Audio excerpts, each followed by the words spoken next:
Hello YouTube, this is BalorMage again, and we're coming at you with our first kind of failure. Sort of. The build has worked really well. I've gotten all the way to level 90 very quickly. Almost no deaths. It's very hard for me to die. It maps like a dream, and we got the damage up to be able to comfortably kill map bosses and do whatever we wanted. The problem is I had to give in, which means I had to put a bow on. I had to do the Widowhail and quiver setup, means I had to give up block. I managed to say CI, and I managed to keep a bunch of my defenses, and I managed to keep a bunch of rarity in the build, and I managed to keep the price down. I've probably only invested about 150x total head to toe in this build, so it's relatively cheap. It will farm you currency, and it's pretty tanky and pretty mind dead play. However, I'm considering it a failure because no matter what I did, I could not keep a shield on. I had to use a Widowhail for damage. I just had to get poison concoction high enough to do damage. There was no other option, and that makes me sad. So we're gonna jump in, but I'm already re-rolling off this character at level 90, not because it's bad, but because it didn't fulfill the goals I wanted. But we'll go through it anyway because it might suit a lot of people. Right. Here we are in game, our level 90 character. For whatever you call it, reference, we got our poison concoction tooltip here up to 16.3k. Without a Widowhail quiver setup, the best I was able to get was 2800. 2800. That's how much better putting a quiver on is. So it just becomes you have to do Widowhail quiver. So let's start with that first and how that works. First of all, Widowhail 250%. It does not have to be 250%. I just already had one. It can be way less than that. I'll get to that in a minute. 250% quiver, and then you need a good quiver.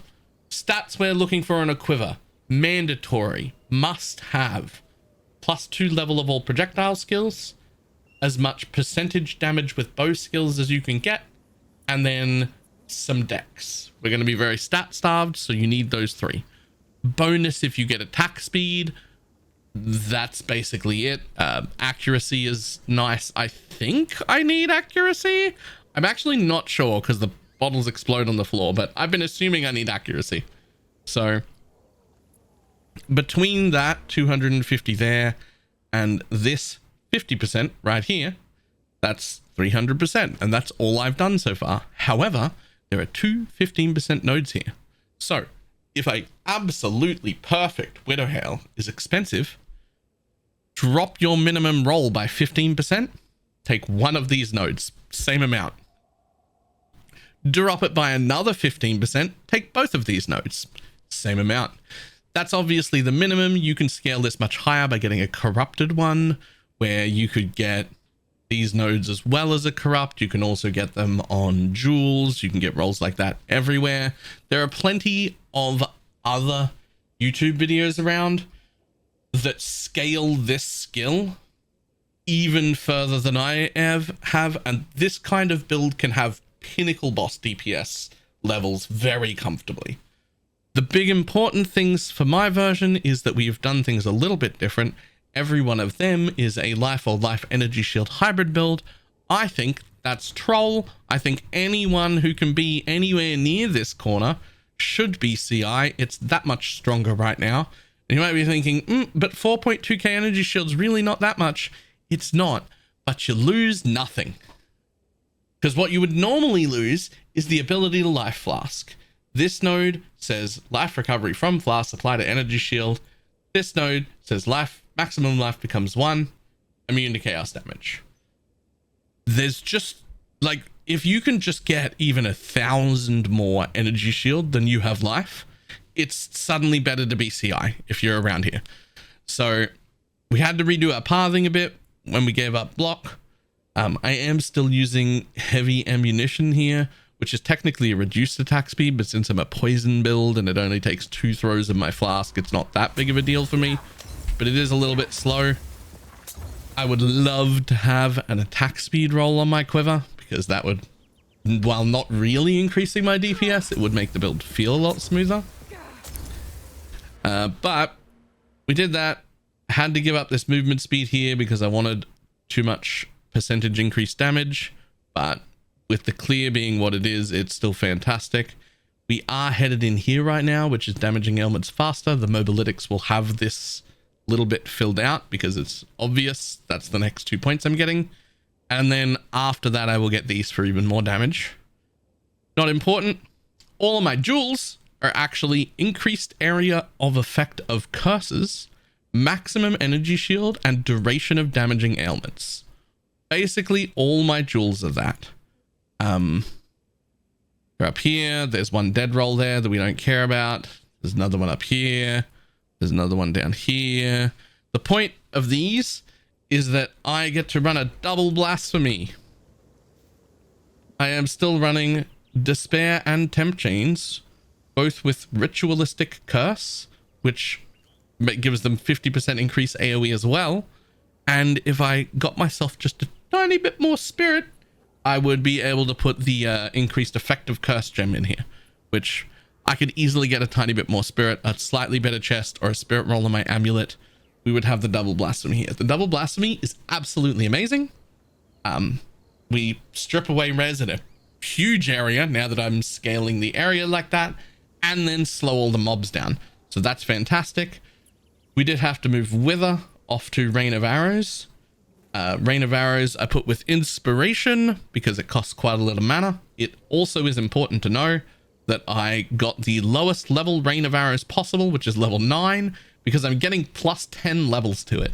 And if you use like a level 18, it becomes 28. The mana cost is insane.